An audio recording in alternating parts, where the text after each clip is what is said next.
నమస్తే నేను ప్రియాలోని ముఖ్యాంశాలు. ప్రపంచంలో చంద్రబాబుకు మించిన రాజకీయ అవకాశవాది మరొకరు లేరు. ప్రొద్దుటూరు మాజీ ఎమ్మెల్యే రాచమల్ల శివప్రసాద్ రెడ్డి మండిపాటు. అర్జీదారులు సంతృప్తి చెందేలా సమస్యల పరిష్కారానికి కృషి చేయాలి. ప్రజా సమస్యల పరిష్కార వేదిక కార్యక్రమంలో కడప డిఆర్ఓ విశ్వేశ్వరనాయుడు స్పష్టం. హిందువులు బలమైన శక్తిగా ఎదిగి ఐకమత్యంతో ముందుకు పోవాలి. ఒంటిమిట్టలో జరిగిన హిందూ ధార్మిక సమ్మేళనంలో ప్రముఖ ఆలయాల మఠాధిపతులు భక్తుల వెల్లడి. ప్రపంచంలో చంద్రబాబు నాయుడిని మించిన రాజకీయ అవకాశవాది మరొకరు లేరని, పదవి కోసం ఏమైనా చేస్తాడని వైసీపీ రాష్ట్ర అధికార ప్రతినిధి ప్రొద్దుటూరు మాజీ ఎమ్మెల్యే రాచమల్లు శివప్రసాద్ రెడ్డి విమర్శించారు. కడప నగరంలోని వైసీపీ కార్యాలయంలో ఈరోజు ఏర్పాటు చేసిన మీడియా సమావేశంలో ఆయన మాట్లాడుతూ చంద్రబాబులో అధికార దాహం, వ్యామోహం తప్ప ఏవీ లేవన్నారు. 18 నెలల పాలనలో అభివృద్ధి, సంక్షేమంతో పాటు ఇచ్చిన వాగ్దానాలన్నీ గాలికి వదిలేశారని, దేశంలోని అన్ని రాజకీయ పార్టీల జెండాలతో జతకట్టిన రాజకీయ అవకాశవాదిని ఊసరవెల్లి కంటే ఎక్కువ రంగులు మారుస్తారని పేర్కొన్నారు. ప్రజాబలం లేక గెలవలేమని టీడీపీ, బీజేపీ, జనసేన పార్టీలు జతకట్టి అధికారంలోకి వచ్చిన కూటమి ప్రభుత్వం ఇచ్చిన హామీలను గాలికి వదిలేసింది అని విమర్శించారు. ప్రజా సమస్యలపై పోరాడుతా అన్న డిప్యూటీ సీఎం పవన్ కళ్యాణ్ నెలకు 70 కోట్ల ప్యాకేజీతో అమ్ముడుపోయి నవరంధ్రాలు మూసుకున్నాడని ధ్వజమెత్తారు.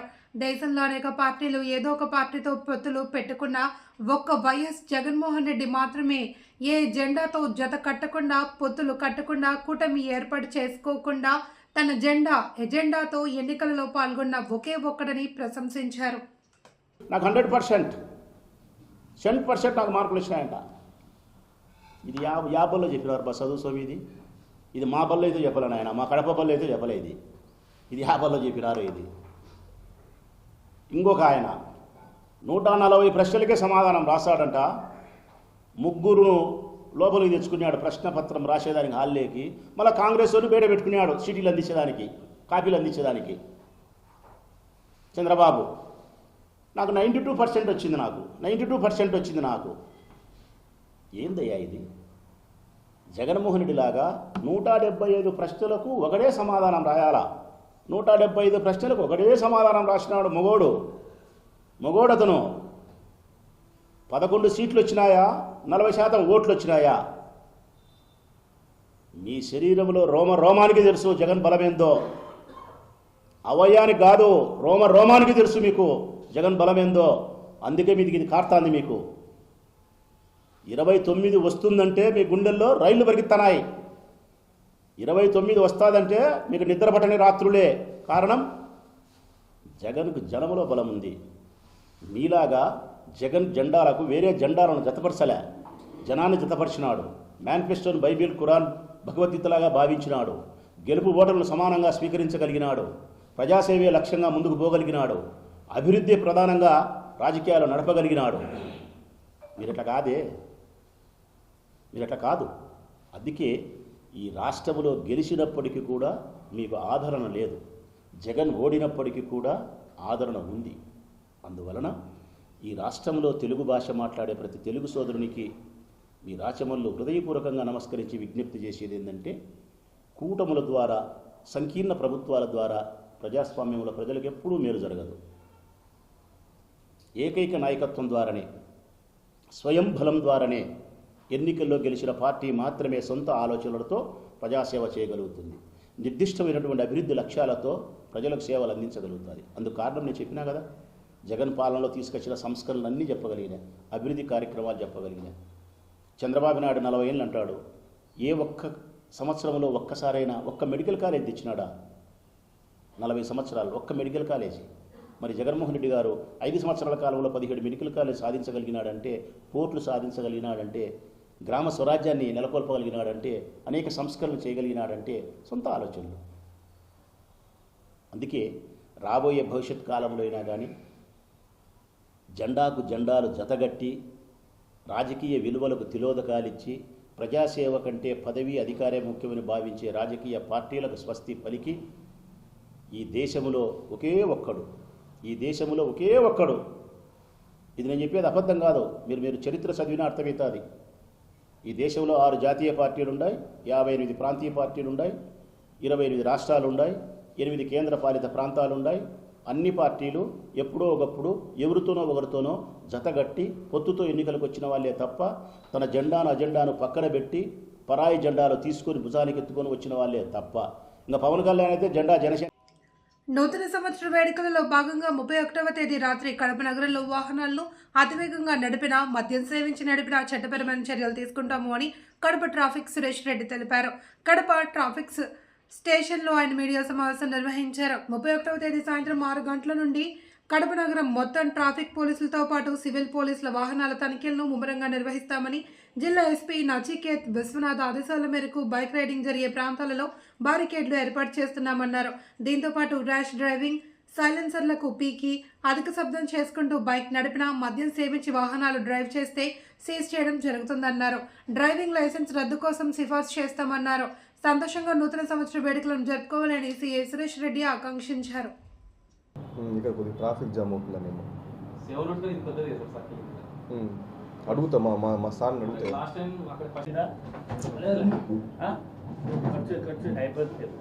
మీరు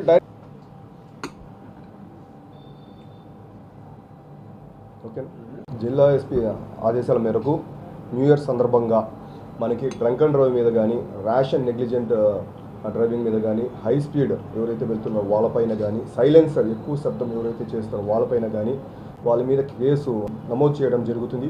అదేవిధంగా కేసు నమోదు చేసిన తర్వాత వీళ్ళకి కోర్టులో 10,500 రూపీస్ ఫైన్ జరుగుతుంది. అదేవిధంగా 14 days వచ్చేసి జైలు శిక్ష కూడా విధిస్తారు. ఇవే కాకుండా మైనర్ డ్రైవింగ్ ఎవరైతే చేస్తారో వాళ్ళ తల్లిదండ్రులకు నా యొక్క సూచన ఏమంటే మ్యాక్సిమం వాళ్ళకి ఇవ్వదని. ఒకవేళ ఎవరన్నా మీ పిల్లలకు కానీ మీరు బైక్ ఇస్తే మీ పైన కానీ, పిల్లలు ఎవరైతే ఉన్నారో వాళ్ళపైన కానీ కేసు రిజిస్టర్ చేస్తాము. అదేవిధంగా డ్రైవింగ్ లైసెన్స్ కూడా రద్దుకు ఆర్టీఓ గారికి సిఫార్సు చేయడం జరుగుతుంది. ఆ రోజు అంతా ఇంకా సాయంకాలం నుంచి 6 నుంచి 12 డే దాకా చేస్తాం. ఆ రోజు నైట్ మొత్తం చేస్తాం. మేము లా అండ్ ఆర్డర్ వాళ్ళు అందరూ చేస్తాం. రేసింగ్ కూడా ఎక్కడెక్కడైతే రేసింగ్ ఉంటుందో అక్కడ మేము స్టాపర్స్ ఏర్పాటు చేస్తాం. స్పీడ్ని కంట్రోల్ చేయడానికి స్టాపర్స్ కూడా ఏర్పాటు చేసినాము. మేము స్పెషల్ పార్టీ వాళ్ళు, తర్వాత లా అండ్ ఆర్డర్ సిబ్బంది అందరూ వచ్చేసి ఆ రోజు నైట్ మొత్తము వెహికల్ చెకింగ్ ఉంటుంది. ఎవరన్నా చట్టాన్ని అతిక్రమించి చేసినారంటే వాళ్ళపైన కఠినంగా చర్య తీసుకునేసి వెహికల్ సీజ్ చేస్తున్నాము. కఠినంగా వాళ్ళ మీద తర్వాత జైలు శిక్ష కూడా నీకు ఎక్కువగా పడేట్టుగా మేము మేజిస్ట్రేట్ గారికి కూడా సిఫార్సు చేస్తాం. అర్జీదారులు సంతృప్తి చెందేలా అధికారులు సమస్యల పరిష్కారానికి కృషి చేయాలి అని కడప జిల్లా రెవెన్యూ అధికారి విశ్వేశ్వర నాయుడు అధికారులను సూచించారు.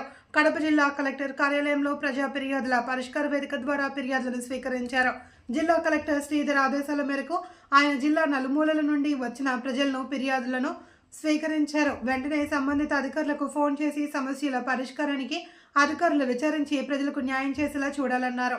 ప్రజా సమస్యల పరిష్కార వేదికలో వచ్చిన ఫిర్యాదులు తిరిగి మళ్లీ రాకుండా చూసేలా క్షేత్రస్థాయిలో వెళ్లి సిబ్బంది విచారణ చేసి న్యాయం చేయాలన్నారు. ప్రజా సమస్యల పరిష్కారంలో నిర్లక్ష్యం వహిస్తే చర్యలు తప్పవని డిఆర్ఓ హెచ్చరించారు.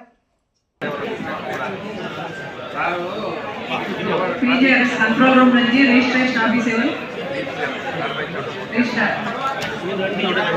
రిజిస్ట్రేషన్ డిపార్ట్మెంట్ సార్ పై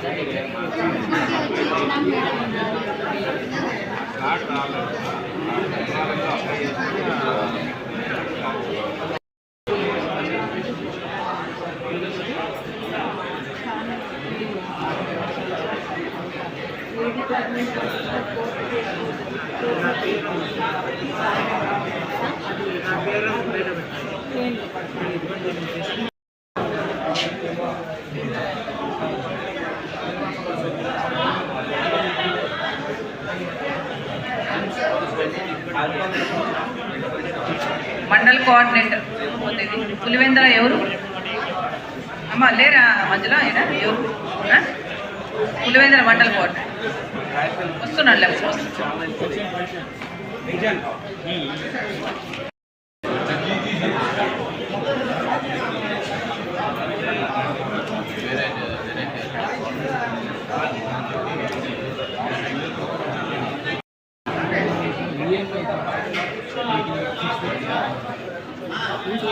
తర్వాత ఇల్లీగల్ రిజిస్ట్రేషన్ జరిగింది. 2020లో ఈసీ 2024 రిజిస్ట్రేషన్ ఇప్పుడు ఎందుకు జరిగింది? EC local party registration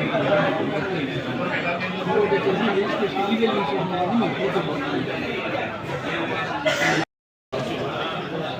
registration department ప్రవీణ.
వరకే కాదు పైకి కూడా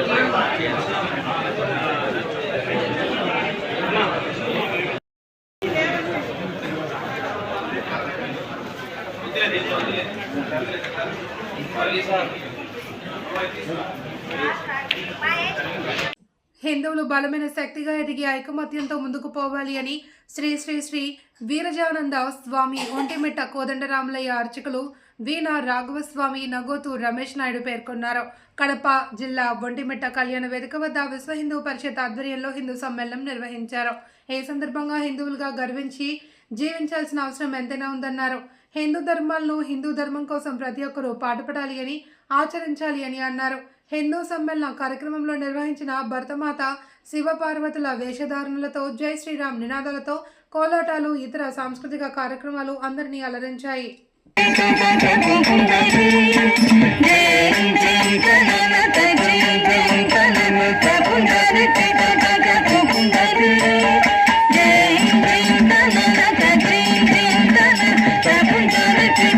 సంస్కృతి పిల్లలు నేర్చుకుంటే భావి భారత పౌరులు అని నేను చిన్న విజ్ఞప్తి చేస్తున్నాను. పూర్వకాలంలో ప్రతి ఊర్లో 4 హార్మోనిస్టులు ఉండేవాళ్ళు.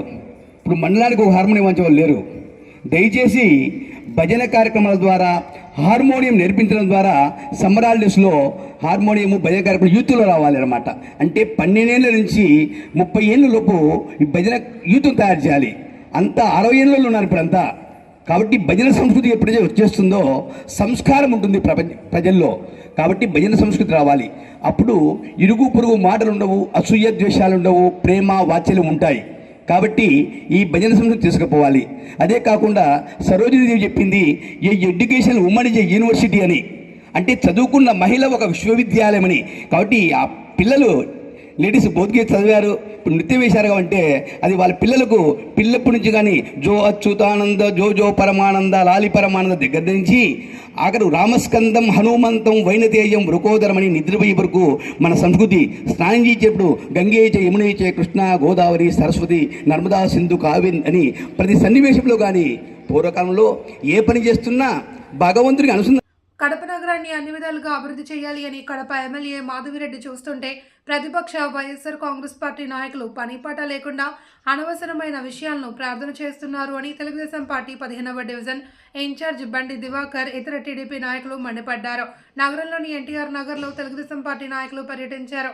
ఈ సందర్భంగా ఎన్టీఆర్ నగర్లో ప్రభుత్వ స్థలాన్ని టీడీపీ నాయకులు కబ్జా చేస్తున్నారని దినపత్రికల్లో వచ్చిన కథనాల మేరకు టీడీపీ నాయకులు బండి దివాకర్ ఇతర తెలుగుదేశం పార్టీ నాయకులు ఆ ప్రాంతంలో పర్యటించారు. కడప నియోజకవర్గంలోని ప్రతి ప్రాంతాన్ని తెలుగుదేశం పార్టీ అభివృద్ధి చేయాలి అని చూస్తుంటే వారి దినపత్రికలో అవాస్తవాలను ప్రచురించడం దారుణమన్నారు. ఎన్టీఆర్ నగర్ నుండి ప్రకాష్ నగర్కు వెళ్లే మార్గాన్ని అభివృద్ధి చేసేలా ప్రణాళికలు సిద్ధం చేస్తూ ఉంటే ప్రతిపక్ష వైసీపీ నాయకులు దుష్ప్రచారం చేయడం తగదన్నారు.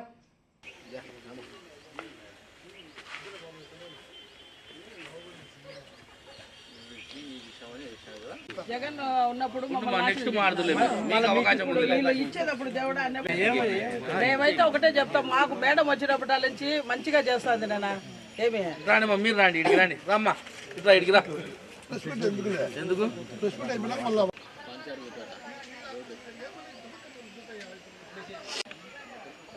ఎక్కడ నుండి చెప్పండి అన్నాడు. అంటే ప్రకాష్ నగర్ కాదన్నా ఎన్టీఆర్ నగర్. ఎన్టీఆర్ నగర్కి వస్తామన్నాడు. ఆల్రెడీ ముందే ఎన్టీఆర్ నగర్లో ఇండ్ల పట్టాలకు కోసమని వాళ్ళు రెగ్యులైజ్ చేసేయాలా, మాకు పట్టాలు ఇప్పించాలని ఎమ్మెల్యే గారికి లెటర్ ఇవ్వడం జరిగింది. ఇదో ఇక్కడ వాళ్ళు ప్రకాష్ నగర్ వాసులంతా ఇచ్చినారు, ఇవ్వడం జరిగింది. దీంట్లో ఎమ్మెల్యే గారు కూడా వెనక ఎన్లార్స్మెంట్ చేసి తహసీల్దార్కు పంపించారు. తహసీల్దార్ గారు కూడా ఓకే చేసి కలెక్టర్ గారు కూడా పంపించారు. ఎంతమందికి? 39 మందికి క్లియర్గా 39 మంది 39 మందికి ఇవ్వడం జరిగింది. అది ఉంది కదా, ఇచ్చారు కదా. వాళ్ళ ఇల్లు చూసి వాళ్ళు ఎవరెవరు నివాసాలు ఉండరో వాళ్ళందరికీ త్వరలో ఇళ్ల పట్టాలు ఇప్పించే కార్యక్రమం చేసి దానిలో భాగంగా పక్కా ఇల్లు కూడా కట్టిస్తాము. ఇప్పుడైతే అందరూ చిన్న చిన్న గుడిసెల్లో కొట్టాలలో సంసారం చేసుకుంటూ ఇక్కడ ఉన్నారు కాబట్టి వాళ్ళకు మౌలిక వసతులు కల్పించాలనే ఉద్దేశంతోనే రావడం జరిగింది. ఆ వచ్చిన వెనకమడే అందరి ఇంటికి పోయి ప్రతి ఒక్కరి ఇంటి దగ్గర పోయి ఏమా బాగుండారన్నా, ఏమి సమస్యలు ఏమిటి, డ్రైనేజ్ అయితేనేమి, రోడ్లు అయితేనేమి, ఇండ్ల పట్టాలు అన్నిటి క్షుణ్ణంగా పరిశీలించడం జరిగింది. అక్కడ కరెంటు లేదు, మాకు లైన్ లేదంటే వెనకమ్మడి ఇమీడియట్లీ అప్పుడే ఏడీ గారికి పిలిపించి వెనకమ్మడే మళ్ళా మరుసటి రోజే లైన్ వేయడం జరిగింది. తర్వాత ఏమైందంటే స్కూల్లో పెయింట్ నాడు నేడని మన వైసీపీ వాళ్ళు పెయింట్ బాగా అన్ని బిల్డింగ్లు పెయింట్ వేసినారు. మరి ఇక్కడ స్కూల్కి వేయలేదు, ఎందుకు వేయలేదు? వాళ్ళు ఎందుకు మరమ్మతులు చేయలేదు? ఒక ప్రచురణ జరిగినప్పుడు అధికారంలో ఉన్నప్పుడు ఏ విధమైనటువంటి అరాచకాలు చేశారో గత ప్రభుత్వ పాలనలో ఆ యొక్క deputy mayor, deputy CM, mayor, కార్పొరేటర్లు ఎంత అరాచకం సృష్టించారో ఈ ఏరియాలో అందరికీ తెలుసు.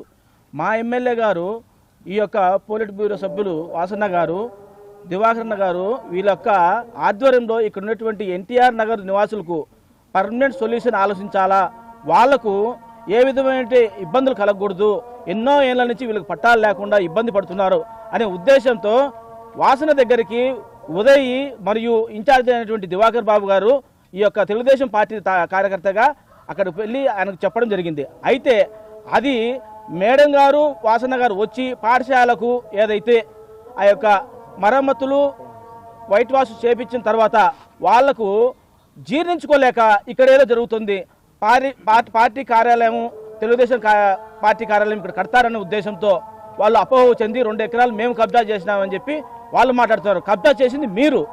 ఎందుకంటే గత ప్రభుత్వంలో ఎంత అరాచకం సృష్టించారో అంత అరాచకం సృష్టించారు. ఏ సర్వే నెంబర్లో ఎక్కడెక్కడ మీరు కబ్జాలు చేసింది ప్రతి ఒక్కటి మాకు తెలుసు. ఎందుకంటే ఒకటి అనుబంధ పరాలన్నీ దొంగ సంతకాలు, దొంగ ఫోర్జరీ సంతకాలు. ఎక్కడైతే ఇక మన ఖలీల్ నగర్లో అయితే ఏమి, ప్రకాష్ నగర్లో అయితే ఏమి, సాయిపేటలో ఏమైతే వంక బారముడి ప్రతి ఒక్క వంక మీరే. పవిత్రమైన వైకుంఠ ఏకాదశి సందర్భంగా కడప నగరంలోని గడ్డి బజార్లో వెలిసిన శ్రీ లక్ష్మీ సత్యనారాయణ స్వామి ఆలయంలో రేపు తెల్లవారుజామున 5 గంటల నుండి భక్తులకు వైకుంఠ ద్వార దర్శనం కల్పిస్తామన్నట్లు ఆలయ వంశపార్య అర్చకులు విజయ్ భట్టర్ పేర్కొన్నారు. ఆలయంలో ధనుర్మాసం సందర్భంగా 14వ రోజు స్వామివారికి విశేషమైన కైంకర్యాలు, అభిషేకాలు నిర్వహించారు.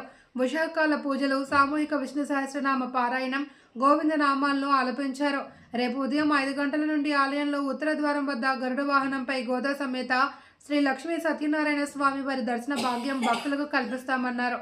లోక కళ్యాణార్థం ప్రత్యేక హోమాలను నిర్వహిస్తున్నట్లు ఆలయ అర్చకులు పేర్కొన్నారు.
సంవత్సరము వైకుంఠ ఏకాదశి పర్వదినాన్ని పురస్కరించుకొని మన ఆలయంలో ఉదయం 5 గంటకే ధనుర్మాస ధ్యాన ఉత్సవంలో భాగంగా విశేషమైనటువంటి స్వామివారికి ఉత్తర ద్వార దర్శనం, సామూహిక విష్ణు సహస్ర పారాయణం పూర్తి చేసుకొని స్వామివారికి లక్ష్మీనారాయణ మహాసుదర్శన హోమాన్ని చేస్తూ ఉన్నాము.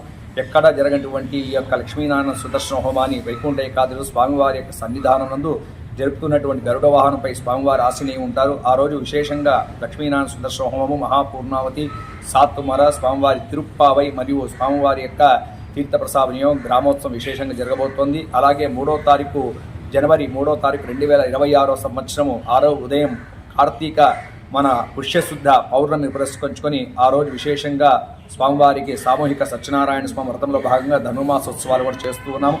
అలాగే జనవరి 11వ తారీఖు 2026 సంవత్సరం కూడారవల్లి విశేష ఆరాధన, ఆ రోజు విశేషంగా నగర సంకీర్తన, గోదా అమ్మవారి యొక్క ఉత్సవం, స్వామివారి విశేషమైనటువంటి కైంకర్యాలను కూడా జరగబోతున్నాయి. అలాగే 13వ తారీఖు జనవరి 13వ తారీఖు గోదా కళ్యాణోత్సవం, 15వ తారీఖు పారివేట గ్రామోత్సవంతో ఈ కార్యక్రమాన్ని కూడా పూర్తవుతాయి. కావున అశేష భక్త మహాజనులందరూ కూడా ఈ విశేషమైనటువంటి ధనుర్మాసోత్సవాలు పాల్గొని శ్రీ గోదా సమేత శ్రీ లక్ష్మీ సత్యనారాయణ స్వామి వారి యొక్క అనుగ్రహాన్ని పాత్ర కావాల్సిందిగా ప్రార్థిస్తూ కడప నగరం గండి బజార్ బాలాజీ దేవస్థానం ముందు వెలిసినటువంటి సత్యనారాయణ స్వామిని ప్రతినిత్యం స్వామివారి భక్తులు దర్శించడం వలన సమస్తమైనటువంటి ఫలాలను కూడా సిద్ధిస్తాయని భక్తులందరూ ప్రగాఢ విశ్వాసం. కావున పెద్ద ఎత్తున పాల్గొన్నటువంటి భక్తులందరికీ కూడా భగవత్ అనుగ్రహం కలగాలని ప్రార్థన చేసుకుని ఆలయ వంశపారంపర్య అర్చకులు విజయభట్టర్. బద్వేలు రెవెన్యూ డివిజన్ పరిధిలోని భూ సమస్యల పరిష్కారానికి అధికారులు క్షేత్రస్థాయిలో వెళ్లి విచారించి పేద ప్రజలకు న్యాయం చేయాలి అని బద్వేల్ ఆర్డీఓ చంద్రమోహన్ ఆదేశించారు. బద్వేల్ రెవెన్యూ డివిజన్ పరిధిలోని కలసపాడు ఎంఆర్ఓ కార్యాలయంలో ఆర్డీఓ చంద్రమోహన్ ఆధ్వర్యంలో ప్రజా సమస్యల పరిష్కార వేదిక ద్వారా ప్రజల నుండి ఫిర్యాదులు స్వీకరించారు. ఈ సందర్భంగా మండలంలోని ప్రజల నుండి ఫిర్యాదులను ఎంఆర్ఓతో కలిసి ఆయన స్వీకరించారు. వెంటనే వీఆర్ఓ, సర్వేయర్, రెవెన్యూ అధికారులకు పేద ప్రజల సమస్యల పరిష్కారానికి కృషి చేయాలి అని, క్షేత్రస్థాయిలో వెళ్లి విచారించి వారికి న్యాయం చేయాలి అని సూచించారు.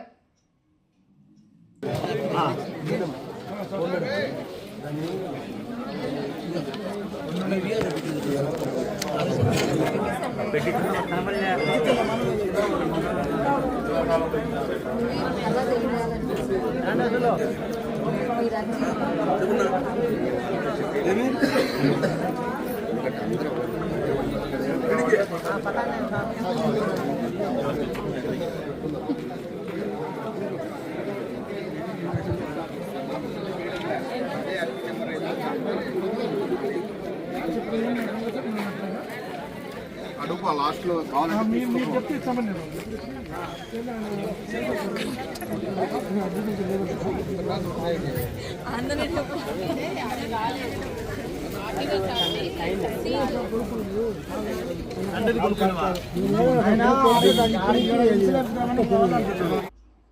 వార్తలందరితో సమాప్తం.